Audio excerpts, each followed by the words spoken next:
Kenarok melebarkan langkahnya, berjalan mendahului rombongan, lalu masuk ke dalam taman Boboli yang di dalamnya terdapat sebuah sendang. Sendang itulah tempat Putri Kendedes akan berlumbang membersihkan tubuh bersama para dayang-dayangnya. Pandangan mata Kenarok menatap setiap sudut taman, dan juga pendengarannya dipusatkan untuk mendengar suara yang sekiranya bisa mengusik kesenangan putri beserta para dayang-dayang. Setelah semua dirasa aman, Kenarok berkata kepada Aki Susena,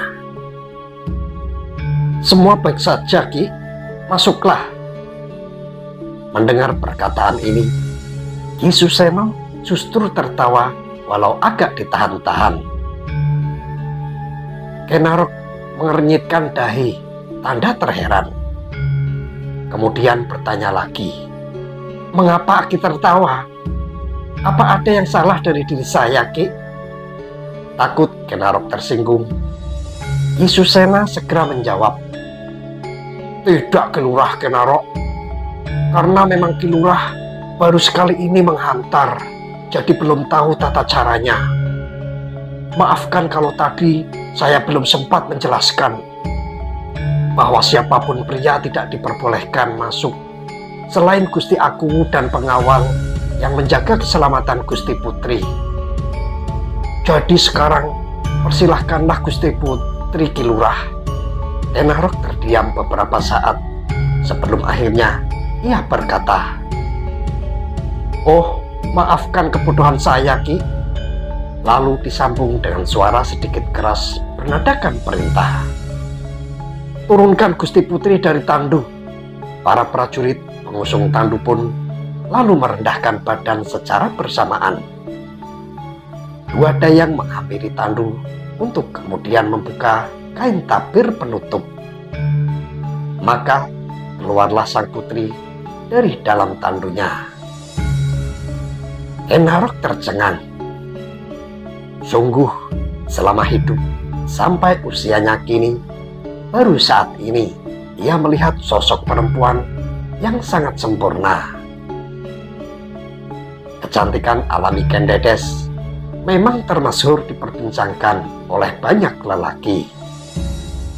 Tak heran jika saat itu sang Aku pun menjadi terpesona. Begitu terpikatnya, sampai-sampai Aku Tunggul Ametung membawa pergi Putri Kendedes dari Padepokan Panawijen tanpa sepengetahuan Empu Parwa, yakni Bopo dari Kendedes sendiri. Semua prajurit menunduk, tak satu pun ada yang berani mengangkat wajahnya. Melihat hal seperti itu, Kenarok pun mengikuti apa yang dilakukan oleh para prajurit. Menundukkan wajah, menatap tanah, menunggu perintah. Namun semua tampak terlambat. Sebelum Kenarok menunduk dengan sempurna, penglihatannya menangkap suatu keanehan yang sulit diterima oleh akal sehat. Seberkas kilau cahaya bersinar muncul dari bagian tubuh Kendedes. Terlihat jelas ketika kain panjang penutup bagian bawah tersingkap oleh hembusan angin. Gerak menunduk Kenarok terhenti. Lehernya terasa kaku untuk berpaling ke lain arah. Bagai terhisap oleh suatu kekuatan yang sulit dihindari, pandangan Kenarok terhujam tajam pada sumber keluarnya sinar cahaya yang berkilau laksana kilatan petir di langit yang gelap gulita. Keterpanaan berakhir saat ia mendengar suara, "Ki Lurah, mohon menepilah. Gusti Ayu hendak lewat, Ki," ujar seorang dayang. Tergagap Kenarok sadar. Kemudian dengan rasa gugup yang tak bisa disembunyikan, ia menjawab, "Oh, maaf nih dayang. Silahkan, Jawabnya sambil membungkukkan badan. Silahkan Gusti Putri, hamba sudah memeriksa seluruh bagian taman. Silahkan Gusti, semoga kenyamanan suasana ini tidak terusik karena kebodohan hamba. Ken Dedes tahu bahwa Ken Arok berucap untuknya, tapi sengaja tidak dijawab. Ia melangkah melewati depan Ken Arok yang masih membungkuk hormat. Aroma wangi tubuh dari seorang perempuan rupawan menyusup masuk dalam penciuman Ken Arok. Dan entah mengapa, hal itu membuat hati Ken Arok bergetar. Selangkah setelah melewati Ken Arok, kaki Ken Dedes terhenti. Lalu terdengar suara lembut. Apakah Kisanak yang bernama Arok? Belum sempat Ken Arok menjawab karena masih terbalut rasa gugup. Ada yang berkata, "Kaluhuran Gusti Ayu." Benar, ini adalah Ken Arok, Lurah Tamtama baru yang mandeka prajurit saat ini. Ken Dedes berucap, "Mban, biarlah orangnya sendiri yang berkata. Saya ingin tahu apakah Kang Mas Akuwu tidak salah." Semua yang mendengar ucapan Ken Dedes menjadi bingung. Mereka tak mengerti maksud dari kata salah yang terlontar. Hingga salah satu dari dayang memberanikan diri untuk bertanya, "Maaf Gusti Ayu, apakah yang dimaksud dengan atur paduka? Semoga Gusti Akuwu tidak salah." "Iya Mbak, semoga garwa saya tidak salah memilih Tamtama yang berkewajiban menjaga kita semua. Maksud paduka adalah Lurah Tamtama Ken Arok." "Iya, begitulah," jawab Ken Dedes singkat. Mendengar pembicaraan itu, hati Ken Arok merasa jika ia diragukan kemampuan serta kesetiaannya untuk mengabdi sebagai Tamtama Tumapel. Maka ia pun segera menjawab, "Maafkan Gusti Putri, hamba Ken Arok akan selalu menjunjung tinggi titah dari Gusti Akuwu. Hamba akan melaksanakan kewajiban sebagai Tamtama abdi dalem dengan mempertaruhkan kehidupan diri hamba. Hamba akan sangat bangga dan merasa terhormat andai pun mati demi mengemban kewajiban sebagai prajurit Tumapel." Hati Ken Dedes berbinar mendengar ucapan Ken Arok.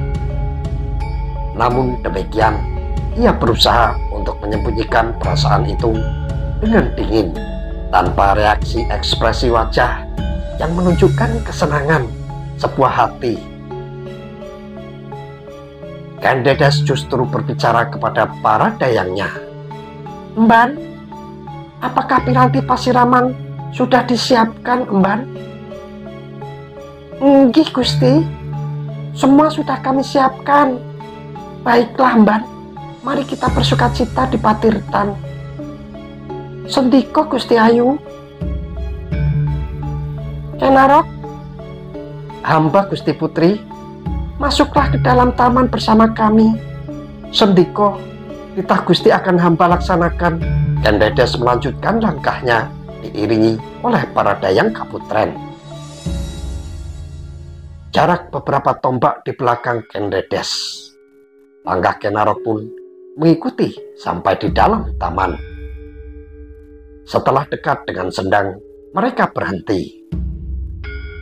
Para dayang segera membuka sebuah peti kecil yang berisi ramuan sesiraman.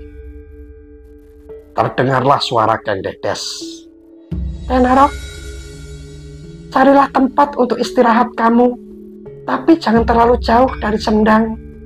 "Sendika Gusti Putri, hamba akan laksanakan."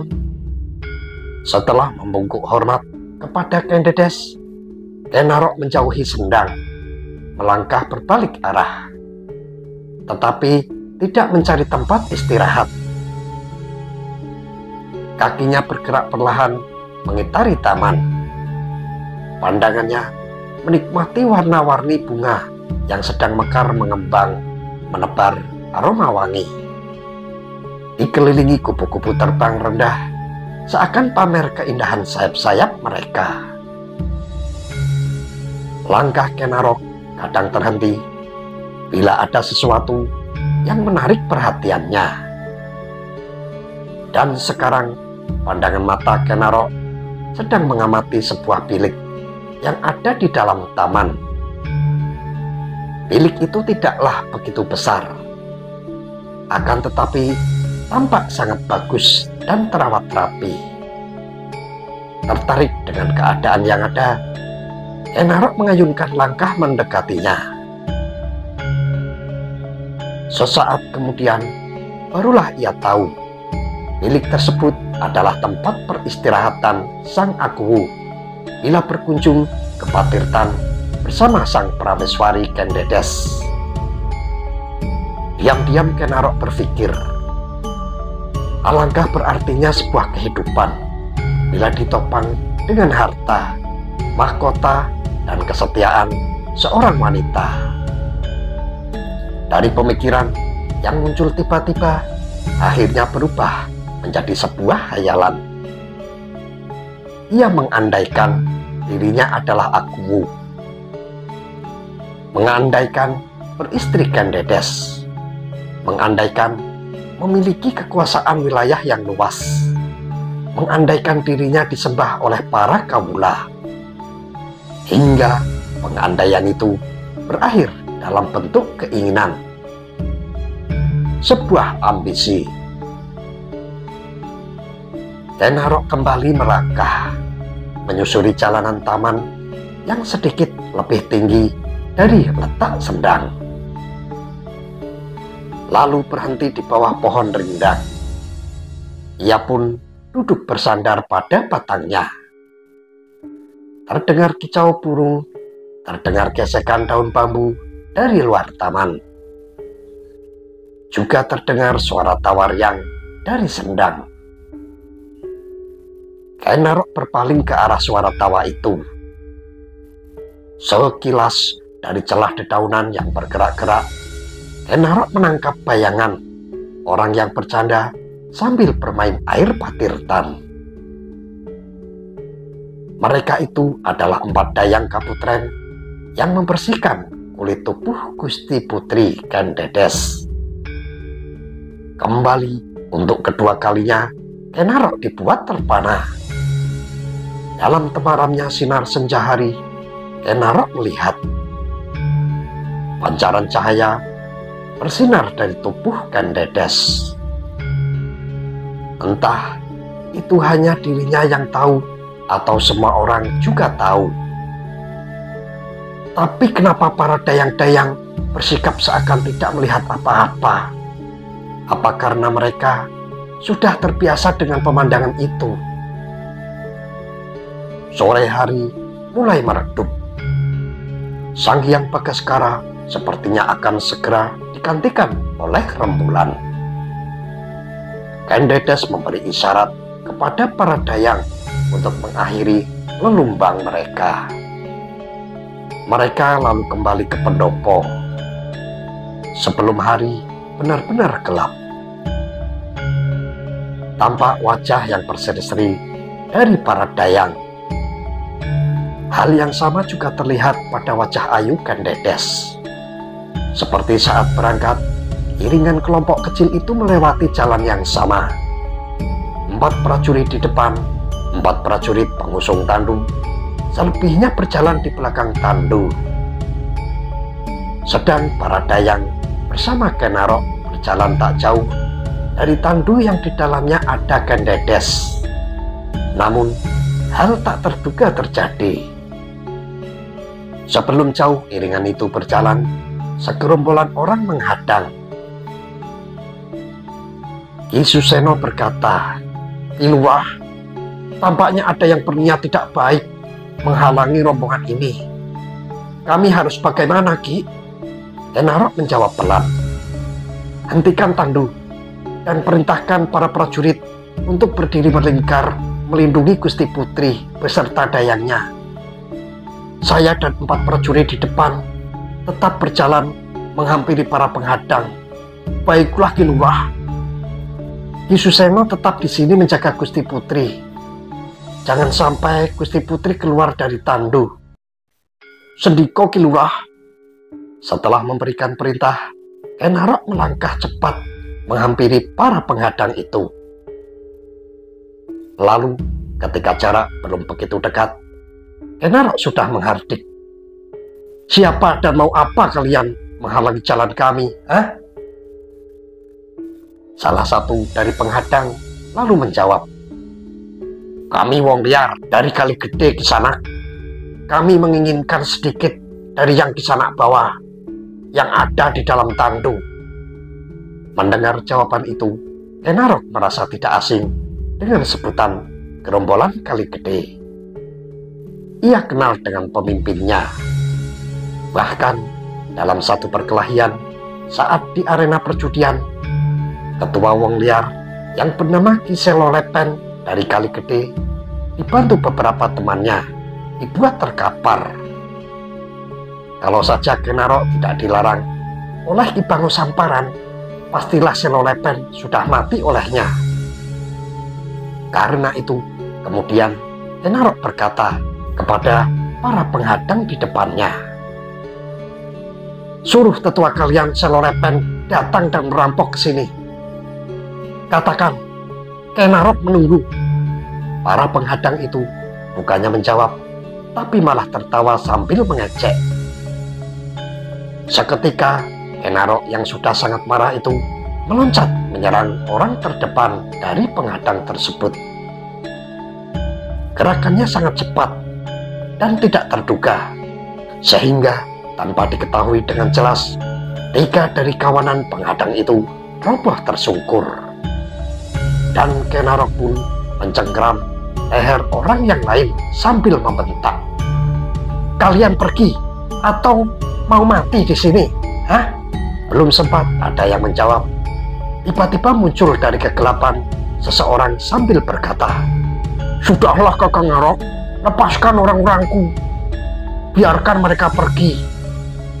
Aku kesini hanya ingin membuktikan apakah benar Kakang Ngarok telah suwita dan menjadi tamtama di Tumapel. Ternyata orang yang muncul tiba-tiba itu adalah Ki Selolepen. Enarok menoleh sambil menjawab, iya Lepen, mulai sekarang jangan lagi buat kekacauan di Tumapel, atau kau akan berhadapan dengan aku. Pergilah sana. Tanpa menunggu lama, Ki Selolepen beserta anak buahnya pergi meninggalkan tempat itu. Ayolah Ki Suseno, kita pulang ke pendopo, perintah Enarok kemudian. Prajurit-prajurit pun melanjutkan perjalanan menuju ke pendopo. Demikianlah, dari kejadian tersebut, nama Enarok kian disegani di kalangan prajurit. Hampir semua pembicaraan di antara prajurit pastilah mereka memuji keberanian dan kemampuan kanuragan yang dimiliki oleh Enarok. Betapa tidak, hanya seorang diri ia mampu membuat segerombolan wong liar takluk dan pergi dengan ketakutan. Padahal di sana juga terdapat beberapa prajurit yang siap bertempur demi melindungi Gusti Putri. Malam itu seperti malam-malam sebelumnya. Suasana Kuta Raja Tumapel terlihat sepi. Tak ada warga yang nampak di jalanan. Kedai-kedai kecil sudah menutup pintu. Walau sebenarnya malam belum begitu dalam masuk dalam putaran waktu. Hanya di gardu-gardu ujung jalan tampak beberapa prajurit tapel wates berjaga, dan sebagian lagi meronda mengelilingi pendopo di sebelah luarnya. Sedangkan di pendopo bagian dalam dijaga oleh prajurit abdi dalam. Obor-obor menyala terpasang sepanjang tembok pagar. Apinya yang bergoyang tertiup angin menjadikan cahaya itu seperti berubah-ubah arah. Di gardu gerbang pendopo duduk bersila dua orang yang bertanggung jawab atas Tumapel. Selama aku dan Senopati Tumapel Linggaryuda melakukan perjalanan dan menghadiri Paseban Agung di Kediri menghadap Paduka Prabu Kertajaya. Dua orang yang bertanggung jawab itu adalah Kenarok dan Kebo Ijo. "Dimas, apa benar tadi sewaktu kembali dari taman ada begundal yang mencegat lakumu?" tanya Kebo Ijo membuka percakapan. "Benar, Raki, tapi sepertinya hanya kelompok kecil yang mencari makan dengan cara mencegat orang-orang yang lewat." "Apa mereka tidak tahu kalau yang dicegat itu Gusti Putri Agung?" "Mungkin tidak, Aki. Mungkin mereka menyangka bahwa yang mereka cegat adalah rombongan saudagar biasa." Untunglah tadi adik Kenarok yang menghantar hingga semua teratasi dengan cepat. Sebegitu cepatnya sampai-sampai prajurit yang lain belum sempat berbuat apa-apa. Begundal-begundal itu sudah lari tunggang langgang. Kau layak menjadi tamtama abdi dalam, Dimas. Kau memang hebat." Ki Kebo Ijo terlalu lebih menilai saya. Saya masih baru dan masih belum banyak sinau dari para tamtama sepuh, termasuk dari Aki juga. Apa yang mau kau pelajari dari prajurit seperti aku, Dimas? Aku dan teman-temanku hanya prajurit tapel wates, prajurit cadangan yang tataran kemampuannya tidak sepadan dengan abdi dalam. Tidak demikian, Ki. Setiap pasukan memiliki kelebihan masing-masing. Janganlah Aki merendah. Ki Kebo Ijo juga prajurit hebat. Pembicaraan di antara mereka terhenti sejenak ketika ada 3 juru masak kadipaten masuk membawa minuman panas yang dimasak dari daun kopi dicampur jahe dan ubi rebus yang juga masih terlihat mengepulkan asapnya. "Maaf, Den, kami menghantar minuman untuk para prajurit jaga." "Terima kasih, Nyai. Letakkan saja di situ," jawab Kenarok. Juru masak bertanya lagi, "Apakah Denmas bernama Kenarok?" "Iya, Nyai, sayalah Kenarok." Dan juru masak itu dengan sedikit tergopoh mengambil loyang dari temannya lalu diberikan kepada Kenarok. "Maaf, Den, ini hanya untuk Denmas. Kami diperintah Gusti Putri memasak dan memberikannya kepada Denmas." Kenarok terkejut dan merasa risih sebab di dekatnya ada Kebo Ijo. Ia khawatir kejadian ini akan menimbulkan prasangka yang tidak baik di hati Kebo Ijo.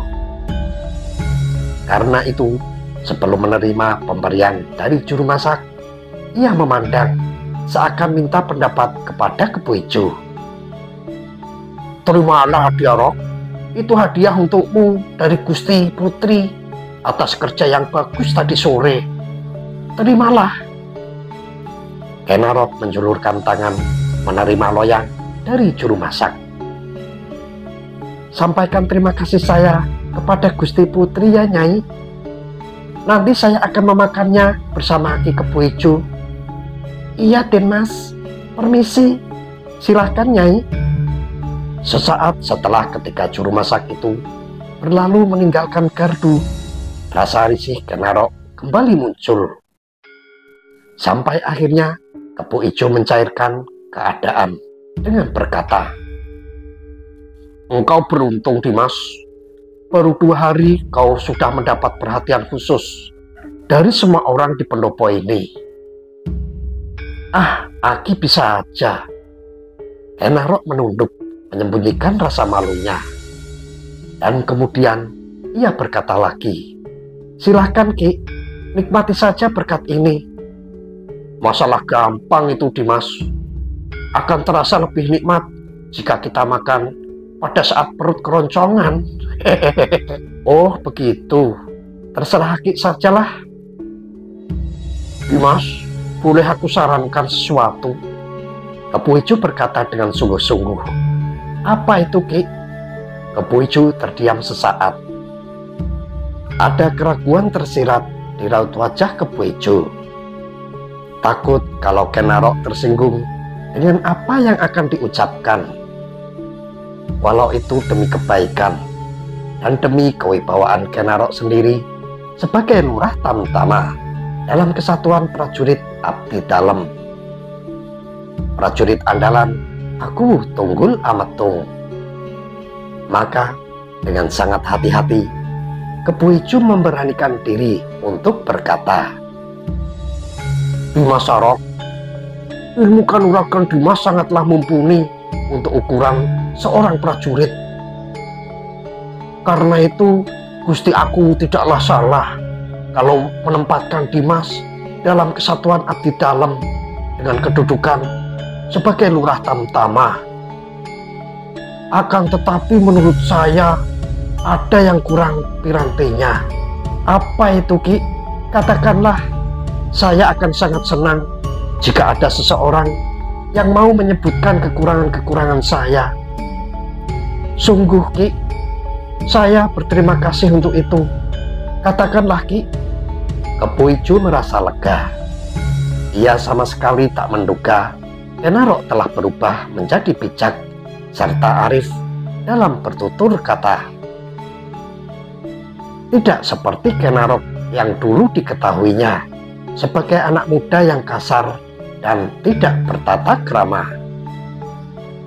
Kebo Ijo pun meneruskan perkataannya setelah lebih dulu meneguk minuman wedang daun kopi.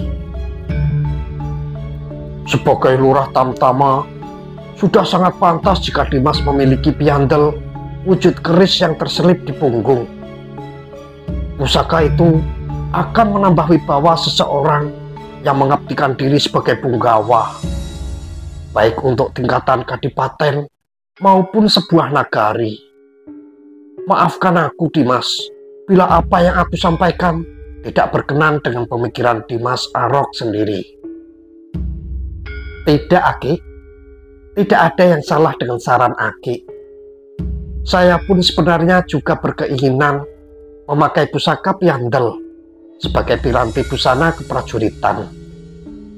Tapi jujur, saya belum punya keberanian. Saya takut nanti dikatakan sebagai orang jumawa. Dan lagi pula, saya memang belum memiliki sebuah keris yang bisa saya banggakan. Keris pusaka itu haruslah bisa bersenyawa dengan raga, rasa, serta roh Ken Arok. Kebo Ijo semakin takjub melihat Ken Arok yang tiba-tiba sampai pada kedewasaan pikir layaknya seorang pembesar kerajaan. Beberapa saat suasana sepi. Di kejauhan terdengar suara binatang malam yang bersahut-sahutan. Cahaya rembulan tampak sedikit pucat karena tertutup oleh awan kelabu. Kebo Ijo meneruskan perkataannya. Aduh Mas Ken Arok, jika nanti suatu saat Dimas berkesempatan leledang keluar Kutaraja, singgahlah di pondokku. Aku memiliki beberapa pusaka wujud keris. Dimas boleh memilih dan memilikinya sebagai pemberian dari seorang sahabat. Terima kasih Ki, terima kasih atas penawarannya. Jangan sungkan Dimas, aku akan merasa senang apabila Dimas Ken Arok menerima pemberianku. Iya Ki, suatu saat bila saya leledang, tentu akan berkunjung ke rumah panjenengan. Kebo Ijo berdiri dan mendekati Ken Arok. Seraya menepuk bahu Ken Arok. Kemudian ia pun berkata lagi, nanti setelah Gusti aku Ametung kembali dari Kediri, minta izinlah barang 2 atau 3 hari untuk leledang. tentu dengan alasan yang bisa difahami, Dik. Iya, Ki. Akan saya coba nanti. Nah, sekarang mari kita nikmati makanan pemberian dari Gusti Putri Kendedes. Tapi saya belum merasa lapar, Dimas. Jadi sebaiknya ini diberikan saja kepada prajurit yang jaga di gardu luar pendopo. Jangan, Dimas. Gusti Putri akan sangat marah jika mengetahui.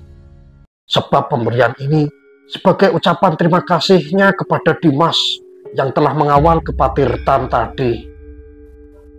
Setelah berkata demikian, Kepu Ijo lalu pamit untuk kembali bergabung dengan para prajuritnya yang berjaga di gardu ujung jalan Kutaraja.